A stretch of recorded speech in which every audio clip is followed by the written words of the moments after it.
Hi అండి. ఈరోజు మనం లోడ్ బ్యాలెన్సర్ గురించి నేర్చుకుందాం. ఇది మీకు జీరో నుంచి హీరో మెటీరియల్ వరకు చెప్తాను. Like single by single. First అసలు లోడ్ బ్యాలెన్సర్ కాన్సెప్ట్ ఎందుకనంటే మీకు సింపుల్ ఈ డయాగ్రామ్స్ ఆల్రెడీ చేశాను without any time wasting.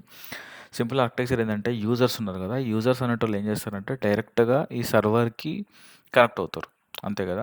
If traffic లో ఉంటే ప్రాబ్లమ్ లేదు. బట్ ఈ ట్రాఫిక్ అనేది ఈ యూజర్స్ అనే వాళ్ళు ఇంక్రీజ్ అయినప్పుడు ఏమైతది అనంటే ఈ సీపీయూ అనేది ఇంత పర్సెంటేజ్ అనేది మనకు ఫిజికల్‌గా ఉంటది కాబట్టి ఈ సీపీయూ అనేది ఆహ్, బాగా 100% అయ్యి మెమరీ ఫిల్ అయ్యి రెస్పాన్స్ అనేది మళ్ళా బ్యాక్ ఇచ్చేటప్పుడు స్లోగా ఇస్తది.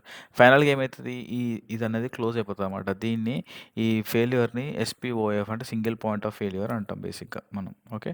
ఈ సింగిల్ పాయింట్ ఆఫ్ ఫెయిల్యూర్‌ని మనము ఎలా ఫిక్స్ చేయాలి అనేదే మెయిన్ థింగ్ కదా! సో, దాంట్లోనే ఈ మెయిన్ మనకు ఈ లోడ్ బ్యాలెన్సర్ అనేది థింగ్ వచ్చింది.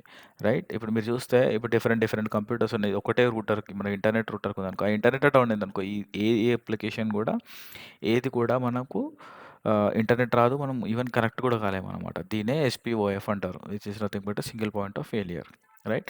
ఇప్పుడు ఈ లోడ్ బ్యాలెన్సర్ యూజ్ చేసి మనం చేస్తామనమాట. సో, ఇప్పుడు instead of one server we introduce something called load balancer. అంటే మీరు బేసిక్‌గా క్లయింట్ మొబైల్ నుంచైనా దేని నుంచైనా ఇంటర్నెట్ యాక్సెస్ అదే గూగుల్.కామ్ యాక్సెస్ చేసినప్పుడు ఫస్ట్ ఇంటర్నెట్‌కెళ్తది. ఇంటర్నెట్‌కెళ్ళిన తర్వాత వాళ్ళ సర్వర్‌కెళ్ళాలి. అంటే మల్టిపుల్ జనాలున్నారు కాబట్టి సర్వర్ డౌన్ కాకుండా మనం మల్టిపుల్ సర్వర్స్ యాడ్ చేసుకున్నాం. కాకపోతే ఏ సర్వర్‌కెలా ఏ రిక్వెస్ట్ ఎళ్ళాలి అంటే ఆల్ ఇన్‌కమింగ్ ట్రాఫిక్‌ని ఫస్ట్ మనం ఏం చేస్తామంటే లోడ్ బ్యాలెన్సర్‌కి వస్తుందనమాట. ఈ లోడ్ బ్యాలెన్సర్ ఏం చేస్తది అనంటే distribute across multiple servers. Now ఈ సింగిల్ సర్వర్ ఒకటే సర్వర్ మీద ఓవర్‌లోడ్ అవ్వకుండా అన్ని సర్వర్స్‌కెళ్తది. దీనివల్ల ఏమైతది అనంటే మనకు అవైలబిలిటీ అండ్ స్కేలింగ్ పెరుగుతదనమాట. అంటే బేసికల్‌గా ఆహ్, చూడాలంటే ట్రాఫిక్‌ని ఈక్వల్‌గా డిస్ట్రిబ్యూట్ చేస్తదనమాట. ఏంటిది ట్రాఫిక్‌ని ఈక్వల్‌గా డిస్ట్రిబ్యూట్ చేసేది ఏంటిది అనంటే సింపుల్‌గా లోడ్ బ్యాలెన్స్ అని చెప్పొచ్చు మనం. Load balancer LB. మనం ఇప్పటి నుంచి లోడ్ బ్యాలెన్సర్‌ని ఎల్‌బీ అనుకుందాం. సో, ఈ ట్రాఫిక్‌ని ఈజీగా చెప్పేదేంటిదంటే లోడ్ బ్యాలెన్సర్ అనమాట. రైట్? సో, ఇప్పుడు లోడ్ బ్యాలెన్సర్ ఎట్లా డిస్ట్రిబ్యూట్ చేస్తది? అంటే ర్యాండమ్‌గా చేస్తదా? లేకపోతే ఎట్లా చేస్తది? అనేది మనము మాట్లాడుకుందాం. మాట్లాడుకున్నప్పుడు ఫస్ట్ మనకు ఇలా different types of load balancers ఉంటాయి. నేను కొంచెం జూమ్ చేస్తాను దీన్ని. So, different types of load balance ఉంటాయి. ఫస్ట్ లోడ్ బ్యాలెన్సర్ అంటే ఏంటిదంటే load balancer is a component that distributes incoming request across multiple servers for scalability and availability. Just మనం ఇప్పుడే డిస్కస్ చేసినప్పుడు. ఇక్కడికి లోడ్ బ్యాలెన్స్‌కొచ్చినప్పుడు అది ఈచ్ పంపిస్తదనమాట. ఈ layer 4 LB can only access details like IP address or port. Layer 7 can also access the request data to make decisions అనమాట. ఇది ఈ లోడ్ బ్యాలెన్సర్ ఏమో బ్యాక్ ఎండ్ ఇన్‌స్టెన్సెస్‌కి పంపిస్తది. ఇదేమో దేనికి పంపాలి ఏందనేది రిక్వెస్ట్ కూడా ఈ లెవెల్ లేయర్ 7 అనేది తీసుకుంటదనమాట. సో, ఇక్కడ చూసుకుంటే మనకు ఇక్కడ ఫస్ట్ మనము రౌండ్ రాబిన్ చూద్దాం. రౌండ్ రాబిన్ అంటే ఏంటి అంటే బేసికల్‌గా 1 బై 1 సర్వర్‌కెళ్తదనమాట. ఫస్ట్ ఇగో ఇది రిక్వెస్ట్ 1కెళ్ళింది. ఇది రిక్వెస్ట్ 1కెళ్ళింది. నెక్స్ట్ 2కెళ్ళింది. నెక్స్ట్ 3కెళ్ళింది. మళ్ళా ఇంటర్నెట్ వచ్చేసేటప్పుడు మళ్ళా 1కి, మళ్ళా 2కి, మళ్ళా 3కి వస్తదనమాట. అంటే ఇది 1, 2 ఇది ఇక్కడి నుంచి వస్తున్నాయి. 3, 4 ఇక్కడికొస్తున్నాయి. సో, 1 ఇక్కడికెళ్ళింది. 2 ఇక్కడికెళ్ళింది. నెక్స్ట్ 3 ఇక్కడికెళ్ళింది. నెక్స్ట్ 4 ఇక్కడికెళ్తది. నెక్స్ట్ మళ్ళా 5 వచ్చిందనుకోండి. 5 ఇక్కడికెళ్తది. 6 ఇట్లా ఎళ్తది. అంటే 1 బై 1 ఎళ్తదనమాట. ఓకే. ఈ వెయిటెడ్ రౌండ్ రాబిన్ అంటే ఏందంటే ఇప్పుడు మనం ఇక్కడ చూసావు కదా! ఇప్పుడు సర్వర్ ఈ సర్వర్‌కి సీపీయూ ఎక్కువుంది. ఈ సర్వర్‌కి సీపీయూ తక్కువుందనుకో, మనం దాన్ని బట్టి ఒక వెయిట్ ఇస్తామన్నమాట. ఈ వెయిట్ 0.75 వెయిట్ 0.25 అంటే మనకు 4 రిక్వెస్ట్ వచ్చినప్పుడు ఆటోమేటిక్‌గా ఇది 3 టైమ్స్ ఎక్కువుంది కాబట్టి 1, 2, 3 రిక్వెస్ట్ అక్కడికెళ్ళి ఫోర్త్ రిక్వెస్ట్ అనేది ఇక్కడికి పంపిస్తాం. అది. రైట్. నెక్స్ట్ ఏంది లీస్ట్ కనెక్షన్స్. లీస్ట్ కనెక్షన్స్ అంటే ఏంటి? లెస్ బిజీ సర్వర్‌కి ట్రాఫిక్ వెళ్తుందనమాట. ఇప్పుడు ఇక్కడ 100 కనెక్షన్స్ ఉన్నాయి ఈ సర్వర్‌కి. ఈ ఈ కనెక్షన్స్ ఈ సర్వర్‌కి 10 కనెక్షన్స్ ఉన్నాయి. అంటే ఆల్రెడీ 100 సర్వర్స్‌ని ఇది ఆల్రెడీ రెస్పాన్స్ రిక్వెస్ట్ ఇస్తుంటే ఇది 10 కనెక్షన్స్ వరకు తీసుకోగలుగుతది కాబట్టి లీస్ట్ కనెక్షన్స్ దేనికున్నాయి? ఈ 10 కనెక్షన్స్ దానికి లీస్ట్ కనెక్షన్స్ ఉన్నాయి కాబట్టి ఇక్కడికెళ్తదనమాట. సో, ఇది ఆల్రెడీ చాలా ఉంది కాబట్టి. ఈ హ్యాష్ బేస్ ఏంది అంటే సేమ్ యూజర్ ఆల్వేస్ సేమ్ సర్వర్స్‌కెళ్తాడు. అంటే ఇఫ్ అప్లికేషన్ స్టేట్‌ఫుల్ ఉంటే దిస్ ఈస్ యూజ్‌ఫుల్. అర్థమైందా అండి? మీకిది ఈ ఆల్గారిథమ్స్ అనేది చాయిస్ బట్టి యూజ్ జేసుకోవాలి. అంటే ఇప్పుడు ఇది ఎగ్జాంపుల్ చెప్పాలంటే హ్యాష్ బేస్డ్. ఇప్పుడు మీరొకటి అమెజాన్‌లో పేమెంట్ చేశారనుకోండి. సర్వర్ 1కి చెకౌట్ చేశారనుకోండి. మీరు బ్యాక్ యాడ్ చేసి చెకౌట్‌కెళ్లారనుకోండి. పేమెంట్ అనేది సర్వర్ 2కెళ్ళిందనుకో, సర్వర్ 2కి సర్వర్‌లో ఏమేమి జరుగుతుందో అంటే ఆ కార్ట్‌కి యాడ్ చేసినంత డీటెయిల్స్ ఉండదు కాబట్టి, మనము ఆ ఐపీ అడ్రెస్‌ని హ్యాష్ చేసి దానికి పంపిస్తామన్నమాట. అది. సో, ఇ ఇ ఏ ఆల్గోరిథం చూజ్ చేసుకోవాలి అనంటే మన రిక్వైర్మెంట్ బట్టి మనము యాక్చువల్‌గా చూజ్ చేసుకుంటాం. రైట్. నెక్స్ట్ కాన్సెప్ట్ ఏంది అనంటే రివర్స్ ప్రాక్సీ అండి. రివర్స్ ప్రాక్సీ అనేది రివర్స్ ప్రాక్సీ. ఇది ఇది చాలా అంటే మన లోడ్ బ్యాలెన్సర్ కూడా ఒక రివర్స్ ప్రాక్సీ లాగానే యాక్ట్ చేస్తది. సో, ఇప్పుడు మీరు reverse proxy okay. Reverse proxy చూడాలంటే ఏంటంటే, ఇప్పుడు క్లయింట్ ఇదే ఎగ్జాంపుల్ తీసుకుంటే, ఇప్పుడు ఈ క్లయింట్ ఉన్నాడండి. క్లయింట్ అనేది డైరెక్ట్ వెబ్ సర్వర్‌కి మాట్లాడాడనుకోండి. దాన్ని ఫ్రంట్ ఫ్రంట్ అదే మన ఫార్వర్డ్ ప్రాక్సీ అంటాం. అదే క్లయింట్ అనేది ఇప్పుడు డైరెక్ట్‌గా సర్వర్‌ని యాక్సెస్ చేస్తాడా? చేయడు కదా ఇక్కడ. ఎవ్రీథింగ్ ప్రతి ఒక్క రిక్వెస్ట్ అనేది ఈ లోడ్ బ్యాలెన్సర్ నుంచి పాస్ అయితదనమాట. అర్థమైంది కదా మీకు? సో, దీనివల్ల ఏమైతది అనంటే, మనకు సెక్యూరిటీ పెరుగుతది. ఎస్ఎస్ఎల్ టర్మినేషన్స్ ఉండవు. సో, బేసిక్‌గా ఏమైతది అనంటే, అసలు ఈ యూజర్‌కి ఏ సర్వర్‌కెళ్తున్నాడు అనేది తెలవదనమాట. సో, దీన్ని మనము రివర్స్ ప్రాక్సీ కాన్సెప్ట్ అని అంటాం. రైట్? మీకు అర్థమైంది కదా! ఫార్వర్డ్ అంటేనేమో డైరెక్ట్ ఎళ్తదనమాట. ఏ సర్వర్‌కెళ్తుందని తెలుస్తది. సో, ఈ కేస్‌లో చూస్తే ప్రతి ఒక్క లోడ్ బ్యాలెన్సర్ రివర్స్ ప్రాక్సీ లాగా యాక్ట్ చేస్తది. కానీ reverse proxy is not only for load balancing. Load balancing కోసం ఓన్లీ రివర్స్ ప్రాక్సీ ఉండదు. ఓకేనా? మీకు అర్థమైంది కదా!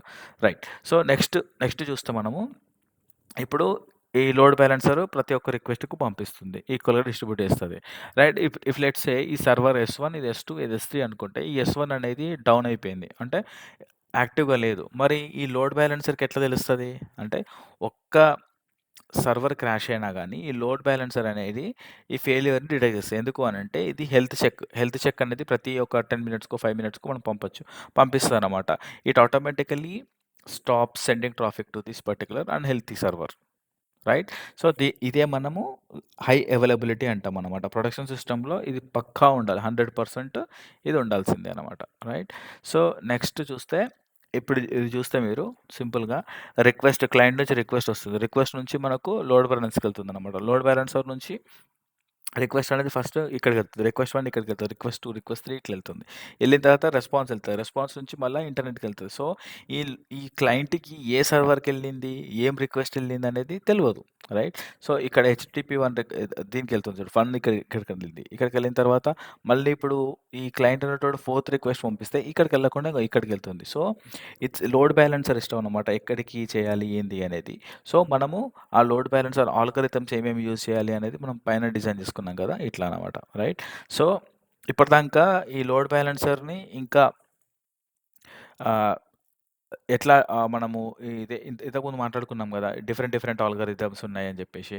సో, ఆల్గోరిథమ్‌లో ఒకటి హ్యాషింగ్ టెక్నిక్ కూడా ఉంటుంది. లోడ్ బ్యాలెన్సింగ్ ఆల్గోరిథమ్‌లో. అదే ఇప్పుడు ఈ హ్యాష్ బేస్డ్ ఉంది గదా! ఈ హ్యాష్ బేస్డ్ ఎట్లా చేస్తది అనంటే, ఇప్పుడు రిక్వెస్ట్ ఐడీస్ వస్తున్నాయి మనకు. ఈ రిక్వెస్ట్ ఐడీస్ అనేవి ఈ హ్యాష్ ఫంక్షన్‌కి పాస్ అయితాయన్నమాట. ఈ హ్యాష్ ఫంక్షన్ ఏం చేస్తదంటే, రిజల్ట్ బై పర్సెంటైల్ 2 ఈజీగా చెప్పాలంటే మీకు, ఇప్పుడు యూజర్స్ ఒక 5 మెంబర్స్ ఉన్నారనుకోండి. సర్వర్స్ మీకు ఒక 10 ఆహ్, సర్వర్స్ ఒక 10 ఉన్నాయనుకోండి. యూజర్స్ ఒక 5 ఉన్నాయనుకోండి. 10% 5 చేసుకుంటే మనకు 2 వస్తది. 2 వచ్చినప్పుడు మనము ఆ సెకండ్ సర్వర్‌కి పంపిస్తాం అన్నమాట. డైరెక్షన్ అన్నమాట. సో, అట్లా మనము ఈ హ్యాష్‌ని యూజ్ చేసుకోవచ్చు. సో, ఇప్పుడు నెక్స్ట్ యూజర్ మళ్ళొచ్చినప్పుడు అదే యూజర్‌కి పర్సెంటైల్ బై ఎన్ చేసినప్పుడు సేమ్ సర్వర్‌కెళ్తుందన్నమాట. సో, రిక్వెస్ట్ ఐడీని యూజ్ చేసుకొని మనము ఈ హ్యాష్ ఫంక్షన్ చేసినప్పుడు ఆ రిజల్ట్ పర్సెంటైల్ ఎన్ చేసినప్పుడు ఎప్పుడు కూడా సేమ్ రిజల్ట్ వస్తుందన్నమాట. సో, సేమ్ రిజల్ట్ వస్తే సేమ్ అదే చెకౌట్ గురించి మనం మాట్లాడుకున్నాం గదా! అదన్నమాట. నెక్స్ట్ ఏంటిది? యాహ్! రివర్స్ ప్రాక్సీ కూడా మనం మాట్లాడేసుకున్నాం ఆల్రెడీ. సో, కన్సిస్టెంట్ హ్యాషింగ్ అండి. ఇది చాలా ఇంపార్టెంట్ టాపిక్. ఈ కన్సిస్టెంట్ హ్యాషింగ్ ఏందనంటే సింపుల్. ఇప్పుడు నార్మల్ హ్యాషింగ్‌లో ఏమైతుంది అనంటే, ఇప్పుడు ఒకవేళ ఒక సర్వర్ రిమూవ్ చేసినామనుకోండి, ఆల్మోస్ట్ ఆల్ కీస్ అనేవి రీవ్యాంప్ అయిపోతాయి. అంటే ఇప్పుడు ఇందులో చూస్తే మీకు ఈ సర్వర్స్ బట్టి మనం లాజిక్ చేస్తున్నాం. ఇప్పుడు ఇందులోకెళ్ళి ఒక సర్వర్ ఎళ్ళిపోయిందనుకోండి, అప్పుడు ఇవి నెక్స్ట్ రిజల్ట్స్ అన్నీ వచ్చే రిజల్ట్స్ అన్నీ తారుమారైపోతాయి గదా! సో, అట్లా గాకుండా ఉండడానికి మనము ఈ కన్సిస్టెంట్ హ్యాషింగ్ అనేది వాడుతున్నాం. ఈ కన్సిస్టెంట్ హ్యాషింగ్ అంటే ఏంటి అంటే సింపుల్ టెక్నిక్ అండి. మనకిట్లా అక్కడ 4 సర్వర్స్ ఉన్నాయనుకోండి. S0, S1, S2, S3 right. So, ఈ S1, S3, S3 మధ్యలో ఇప్పుడు ఈ కే ఆఫ్ 0 ఉంది. ఈ కే ఆఫ్ 0 అనేది ప్రతిసారి మనకు ఎప్పుడైనా ఈ కన్సిస్టెంట్ హ్యాషింగ్ అనేది క్లాక్ వైస్‌లో ఫార్వర్డ్ డైరెక్షన్‌లో మాత్రమే ఎళ్తుంది. సో, ఈ కే0 అనేది S0కెళ్ళాలి. హ్మ్. ఈ కే1 అనేది S2కెళ్ళాలి. ఇక్కడ రాసారు కదా! S0కి సర్వర్ 0. ఇప్పుడు కే0 అంటే కీ 0. ఈ కీ0 అనేది S0కెళ్ళాలి. ఈ కే1 అనేది S1కెళ్ళాలి. ఈ కీ2 అనేది S2కెళ్ళాలి. ఈ కీ3 అనేది S3కెళ్ళాలి. సో, ఇప్పుడు సడెన్‌గా మనకు ఇంకొక సర్వర్ వచ్చింది. అది S4 సర్వర్ వచ్చింది. S4 సర్వర్ ఎక్కడుంది? ఈ S3కి, S0కి మధ్యలో ఉంది. సో, ఇప్పుడు ఈ S3కి, S4కి మధ్యలో ఏ కీ వచ్చినా గానీ, అది ఈ S0కెళ్ళకుండా S4కెళ్తది. ఇది సింపుల్‌గా గుర్తుపెట్టుకోవాలంటే ఇది ఒక ఔటర్ రింగ్ రోడ్ అనుకోండి. Hyderabad outer ring road. Outer ring road మీద 4 సర్వర్‌లున్నాయి బేసిక్‌గా మీకు. 4 సర్వర్‌లంటే 4 హాస్పిటల్స్ అనుకోండి. ఈ మధ్యలో ఎక్కడ యాక్సిడెంట్ అయినా గానీ అంబులెన్స్ వచ్చి దాని ముందు సర్వర్‌కి మాత్రమే అంటే ముందున్న హాస్పిటల్‌కి మాత్రమే తీసుకెళ్ళాలి. ఎనక హాస్పిటల్‌కి తీసుకెళ్ళాలి. ఎందుకంటే ఇది వన్ వే గదా! బ్యాక్ ఎళ్ళనీకి లేదు కదా! మనకు ఔటర్‌లో. ఇక్కడ యాక్సిడెంట్ అయిందనుకోండి ఇక్కడికెళ్ళాలి. ఇక్కడ యాక్సిడెంట్ అయితే ఇక్కడికెళ్ళాలి. ఇక్కడ యాక్సిడెంట్ అయితే ఇక్కడికెళ్ళాలి. సో, ఇప్పుడు ట్రాఫిక్ వెళ్ళడం వల్ల మనకు గవర్నమెంట్ ఏం చేసింది కొత్త హాస్పిటల్ కట్టిందనుకోండి S3, S0 మధ్యల. సో, ఇక్కడ యాక్సిడెంట్ అయితే ఏదైతే మనకు ముందుకే ఎళ్తాం. మళ్ళా దగ్గరున్న హాస్పిటల్‌కి వెళ్తాం కాబట్టి S4కి వెళ్తామనమాట. దట్ వే ఇప్పుడేమైతది ఇక్కడ వచ్చిన ట్రాఫిక్ అంతా ఇక్కడికెళ్ళేది కాస్త ఇక్కడికెళ్తది. సో, ఇక్కడున్న యూజర్స్ మాత్రమే తేడా కొడతదనమాట. మొత్తం ఇదంతా తెలవదు. సో, S2కి అసలు S4 అనే సర్వర్ ఉందని కూడా తెలవాల్సిన అవసరం లేదనమాట. మీకు అర్థమైంది కదా! అంటే దీన్ని consistent hashing using a hash ring అంటామనమాట. సో, కీస్ అనేది నియరెస్ట్ సర్వర్‌కి క్లాక్ వైస్‌గా మ్యాప్ అయితది. ఇప్పుడు ఒక సర్వర్ రిమూవ్ అయినా గానీ, ఇప్పుడు ఒకవేళ మనం ఈ S3 రిమూవ్ చేసినా గానీ, ఈ కీ3 అనేది S4కొస్తదనమాట. సో, ఓన్లీ స్మాల్ పోర్షన్ మాత్రమే రీమ్యాప్ అయిద్దనమాట. సర్వర్ యాడ్ చేసినా, రిమూవ్ చేసినా టోటల్ సిస్టమ్ డిస్టర్బ్ అవ్వకుండా ఉండడాన్నే కన్సిస్టెంట్ హ్యాషింగ్ మ్యాజిక్ అంటాం. సో, మీకిప్పుడు అర్థమైంది గదా! సో, అసలెందుకు సింగిల్ పాయింట్ ఆఫ్ ఫెయిల్యూర్ అంటాము. నెక్స్ట్ ఎందుకు మనకు ఈ లోడ్ బ్యాలెన్సర్, లోడ్ బ్యాలెన్సర్‌లో ఏమేమి అల్గారిథమ్స్ వాడతాము. 4 అల్గారిథమ్స్ అనుకున్నాం. రౌండ్ రాబిన్ డిస్కస్ చేసాం. వెయిటెడ్ రౌండ్ రాబిన్ డిస్కస్ చేసాం. లీస్ట్ కనెక్షన్స్ డిస్కస్ చేసాం. హ్యాషింగ్ డిస్కస్ చేసాం. హ్యాషింగ్ కంటే ఈ హ్యాషింగ్ ఎందుకు? మళ్ళా ఫార్వర్డ్ ప్రాక్సీ ఏంటి? రివర్స్ ప్రాక్సీ ఏంటి? ప్లస్ హ్యాషింగ్ కంటే ఈ కన్సిస్టెంట్ హ్యాషింగ్ ఎందుకు వాడాలి? అనేది మీకు ఇప్పుడు క్లియర్‌గా అర్థమైనాయి గదా! సో, ఇది మోస్ట్ ఆస్క్డ్ ఇంటర్వ్యూ క్వెషన్స్ అండి. ఈ కన్సిస్టెంట్ హ్యాషింగ్ అంటే ఏంటిదనేది. సో, మీరొకసారి ఇది కాన్సంట్రేట్ చేయండి. హైదరాబాద్ ఔటర్ రింగ్ రోడ్ గుర్తుపెట్టుకుంటే మీకు ఇది ఈజీగా అయిపోతాయి. సో, ఇదండి ఈ వీడియోలో మనం ఆల్మోస్ట్ చాలా విషయాలు నేర్చుకున్నాం. So, see you in the next video. Cheers. By.